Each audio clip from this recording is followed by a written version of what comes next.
How you doing? This is Jim Fisher. Welcome to the Third Way, not left, not right, America's Third Way, libertarianism. Today I wanted to talk about Occupy Wall Street, this movement from the left that we're hearing so much about and is protesting Wall Street in cities all over the country. I wanted to show why this is kind of a misguided effort. I mean, I understand the movement. The Tea Party movement itself kind of came from a protest to the bailouts of the banking industry. And this is the left's kind of version of that same protest. The Tea Party movement was aimed more at the government and was a political movement. This, being somewhat of a political movement, is more aimed at Wall Street. So I wanted to go through their list of demands to kind of show this is a misguided effort and the kind of absurdity of what they're trying to protest and what they believe should be the outcome of this protest. So their first demand is to raise the minimum wage to $20 an hour. Do a thought experiment. Say to yourself, why not $40 an hour? Why not $100 an hour? What if we just raised the minimum wage to $100 an hour? Wouldn't that just make everybody more rich? Why not $1,000 an hour? Wouldn't we just all be really rich if the minimum wage was $1,000 an hour? And you say, no, that's absurd because people can't make $1,000 an hour off their employees. Obviously. And the same is true for $20 an hour. It hurts the very people it's intended to help. Minimum wage laws always cause a bump in unemployment, and they cause it to the most vulnerable in our society, the people that need entry-level positions themselves. Minimum wage laws are a barrier to entry-level positions. If, let's say you're a contractor, a builder, and you could hire completely unskilled laborer because he's worth $6 an hour to you, and so you're willing to hire him for $5. And then if you hire that guy, he can learn the trade, he can learn carpentry, and eventually demand more money for himself as his skills rise. But if minimum wage is $7.75 like it currently is, can that contractor hire somebody that can only make him $6 an hour? Having a business model that loses you $1.75 an hour per employee is not a good business model. It is a model for failure.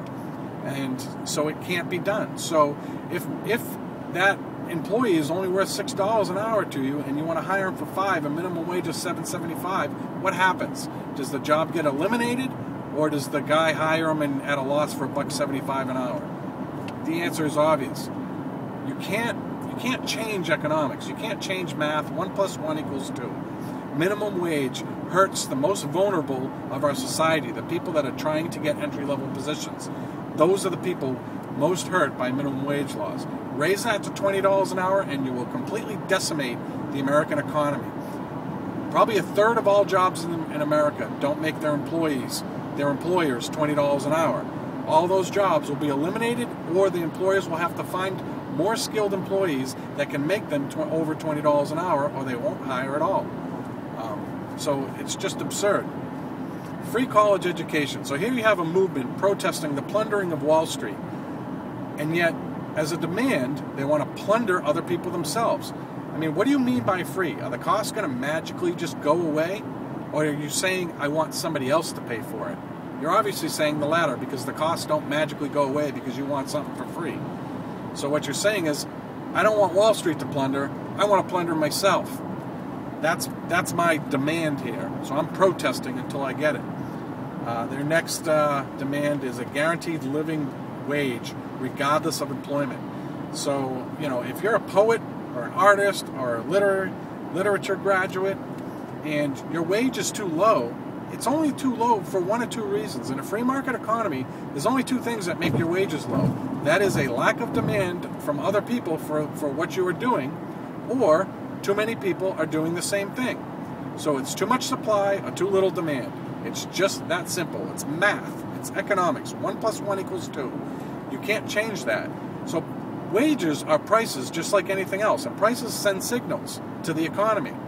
So if your signal is telling you that your wage is too low because there's too much supply or too little demand, you need to find a different job. It's just that simple. You need to find a different career.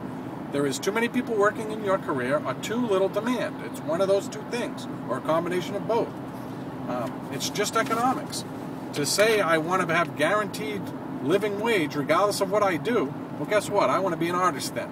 I don't draw that well, but I want a guaranteed living wage, and I want to go home and draw pictures of scooters and cars and whatever else I used to draw in 6th grade. That's going to be my new occupation. And who else wouldn't do the same thing? If you can do whatever you want and get a guaranteed wage, why would any of us do anything that we don't 100% love? The next demand, ending free trade and open immigration. So by ending free trade, they mean they want to raise import tariffs until all the jobs move back to the United States. So the idea is, too many jobs are in China, so we're going to raise all import tariffs to China. So think it through. If China sells widgets to the United States population for $5 a piece, and you increase the tariff by $5, is China now just going to eat that cost and send widgets to the United States for free and pay the tax? Of course not. They're going to double the price to $10 an hour. $10 a widget. So who actually pays that $5 tariff? China or the American public? Well, you could say, well, I'm going to raise the price of their products until the jobs come back to the United States. It's not that simple. You want the division of labor to be as rich as it can get by allowing whoever can produce products the cheapest to produce them. And you don't want global barriers or continental barriers to that process. The division of labor is what makes us all richer and increases prosperity for all. We want the division of labor to be global, not have borders by country. This is a long topic for economics, but it's not as simple as you think. Raising import tariffs actually the tariffs get paid by the United States population. So their next demand is immediate across-the-board debt forgiveness for all, outlaw all credit reporting agencies. What is debt? Debt is the bank lending out your savings or anybody's savings. People save money, the bank pays you a low interest rate, they lend that money out and charge a higher interest rate, and that difference is the bank's profit.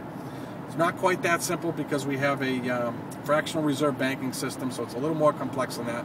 But for the most part, that's how banking works. That's how debt works. Debt is the bank lending out your savings. So saying I want debt forgiveness for all is basically saying I want to eliminate everybody's savings. So basically everybody's 401k, everybody's savings for retirement is now eliminated.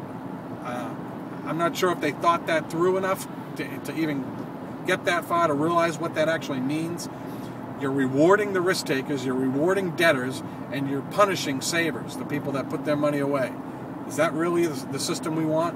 I know if they decide they're going to pass this legislation, I'm going to find the biggest loan I can take and take somebody else's savings, and everybody else is going to do the same.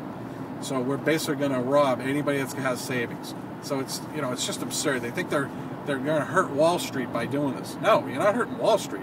They're the ones that just make the difference on the interest rate. You're going to hurt all the people that have savings. And their last demand is a $1 trillion in infrastructure spending.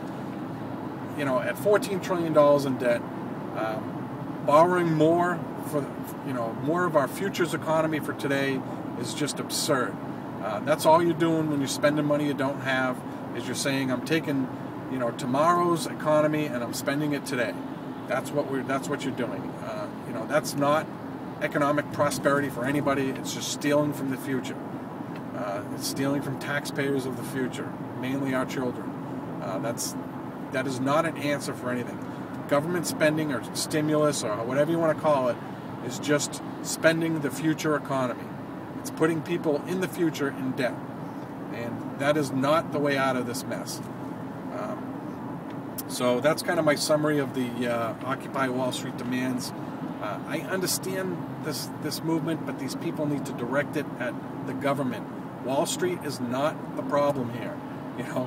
It's blaming the wrong person. It's not the lack of regulation or all these other anybody tells you the lack of regulation, ask them what regulation should have been in place to prevent this. It is government intervention in a free market economy that has caused this problem.